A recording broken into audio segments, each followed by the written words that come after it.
Clear বোঝা গেছে সবাই? there is no confusion understanding the rules. কিন্তু এখানে আমি একটা জিনিস তোমাদেরকে এক্সট্রা করে বোঝানোর চেষ্টা করব, সেটা হচ্ছে যে এই পারফেক্ট টেন্সের ইউজটা এক্স্যাক্টলি কখন হয় এটা কিন্তু রুলস দেখলে হবে না, এটা আমাদেরকে আইডিয়া করতে হবে, এটা আমাদেরকে বুঝতে হবে। we have to understand this part. when we will use perfect tense in a sentence, whatever the perfect tenses it will be, কখন আমরা প্রেজেন্ট পারফেক্ট ইউজ করব, কখন আমরা পাস্ট পারফেক্ট ইউজ করব, কখন আমরা ফিউচার পারফেক্ট ইউজ করব, একটু মন দিয়ে শুনবে। দেখো, present perfect stands for the work that has already been done. Present perfect stands for the work that has already been done. তাহলে তুমি বলতে পারো যে কাজটা অলরেডি হয়ে গেছে সেটা তো পাস্ট টেন্স। আমরা সিম্পল পাস্টে কেন করব না? সিম্পল পাস্টে তো আমরা V2 of the verb form use করি। তাহলে আবার বলছেন প্রেজেন্ট পারফেক্ট, আবার V3, আবার হ্যাভ হ্যাজ, কেন? there will be a question. Present perfect এর মানে হচ্ছে যে কাজটা আমরা অ্যাকর্ডিং টু টাইম, সেটা সেকেন্ডের বাইফার্কেশন হতে পারে, মিনিট হতে পারে, দিন হতে পারে, ঘন্টা হতে পারে, উইক হতে পারে, মান্থ হতে পারে, ইয়ার হতে পারে।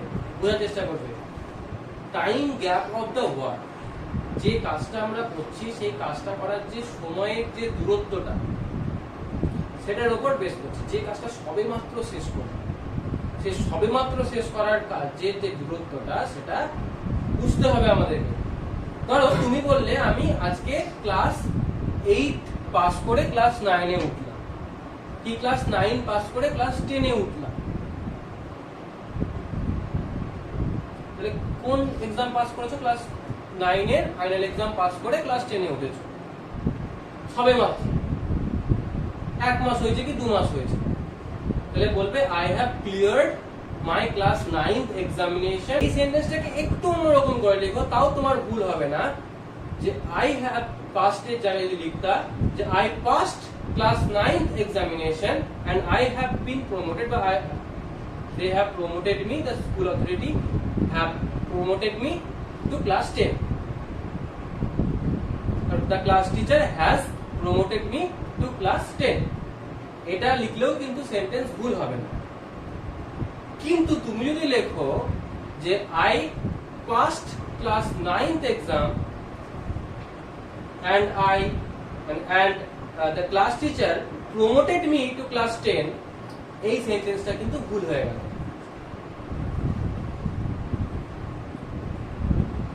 তুমি বললে আমি আজকে জিজ্ঞাসা করলাম যে আস্থা কি টিউশনে পড়তে এসেছে?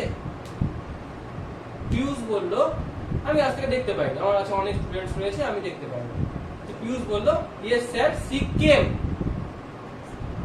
এই সেন্টেন্সটা কিন্তু ভুল হয়ে গেল, কারণ আস্থা এসেছে, আস্থা চলে আসাটা কমপ্লিট হয়ে গেছে, কিন্তু আস্থার যে এক্সিস্টেন্সটা এখনো কিন্তু শেষ হয়ে গেল।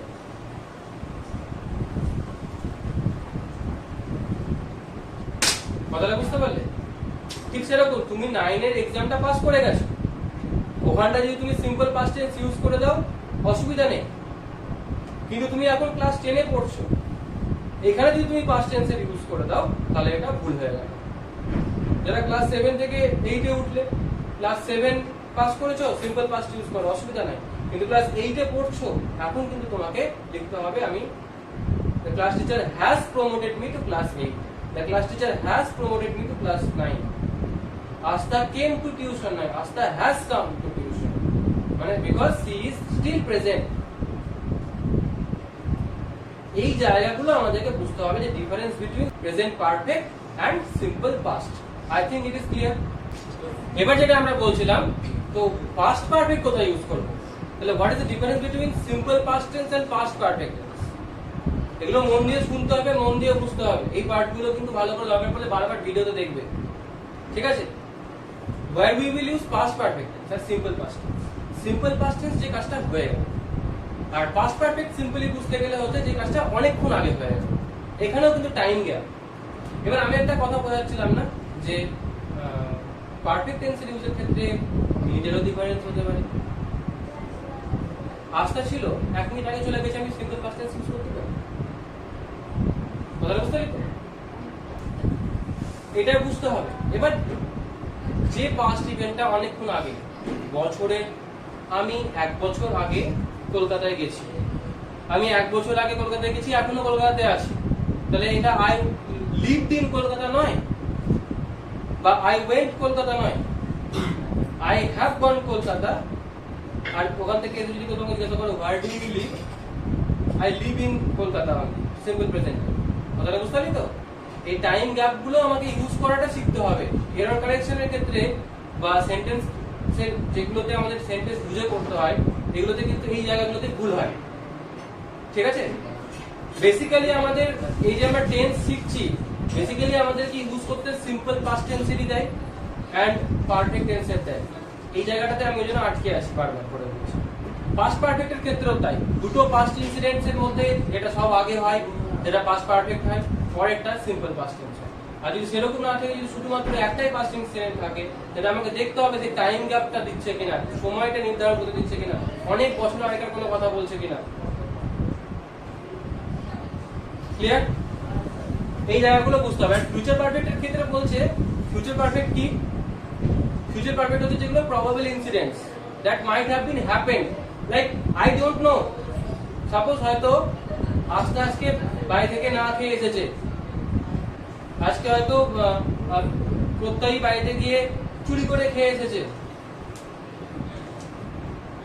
হতেই পারে, আমি জানি না। সেক্ষেত্রে আমি হয়তো বললাম C will have eaten.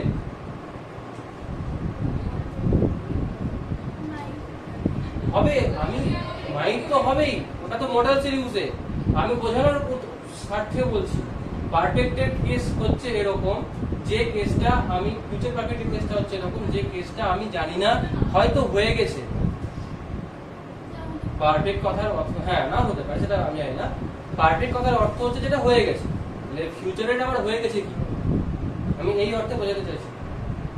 Future মানে তো হবে, ফিউচারে আবার হয়ে গেছে কি, কিন্তু হয়ে গেছে, হয়নি কিন্তু হয়ে গেছে। মানে I will have written a book, she will have written a book, মানে she will have cleaned her room, মানে হয়তো ক্লিন করে থাকবে, বাংলাটা হচ্ছে করে থাকবে। কথাটা বুঝতে পারলাম? হয়তো ফিউচারে করবে, এটাও হতে পারে, বাট আমার অ্যাজাম্পশন কি করে থাকতে পারে। বুঝতে পারলি? এবার তাহলে আমরা এক্সাম্পলসে যাই। এক্সাম্পল যাওয়াটা তো খুব ইজি, কারণ এক্সাম্পলস আমরা বুঝেই গেছি আশা করছি।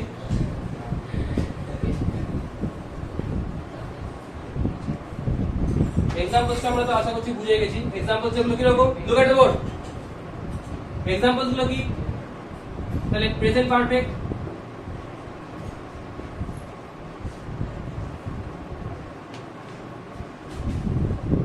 ও স্ট্রাকচারটা মিলিয়ে দিলাম না, I think you can remember. তাহলে he has cleaned his room. এই যে হ্যাজ বা হ্যাভ কখন হয়? আই বি এগুলো থাকলে, আর থার্ড পারসনের জায়গায় হ্যাজ হয়। দে থাকলেও মানে প্লুরালের ক্ষেত্রে হ্যাভই হবে। ঠিক আছে? তাহলে he has cleaned his room, এটা হয়ে গেল প্রেজেন্ট পারফেক্ট। প্রেজেন্ট যেহেতু হ্যাভ ভার্বটা প্রেজেন্টে ইউজ করলাম, এটা ভিতরি করলাম। সেরকমই পাস্টের ক্ষেত্রে হি হ্যাড। এই এক্সাম্পলস গুলো আমরা সিম্পলি দিচ্ছি, সিম্পলি বোঝাচ্ছি, তাই সিম্পলি আমাদেরকে বুঝতে হবে।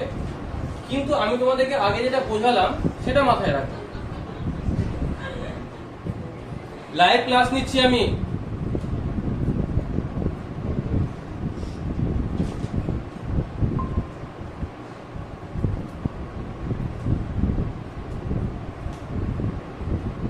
he had cleaned his room. আর ফিউচারে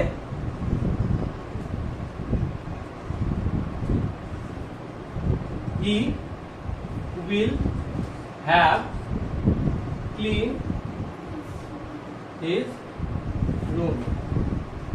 একই রকম ভাবে এখানে had আর এখানে will have, তাহলে use of these helping verbs helps us to determine that particular tense। clear? no confusion? কোথায় পারফেক্ট করব, কেন করব সেটাও আশা করি বুঝতে পেরেছিস। প্র্যাকটিস করবি, ক্লিয়ার হয়ে যাবে। Everyone take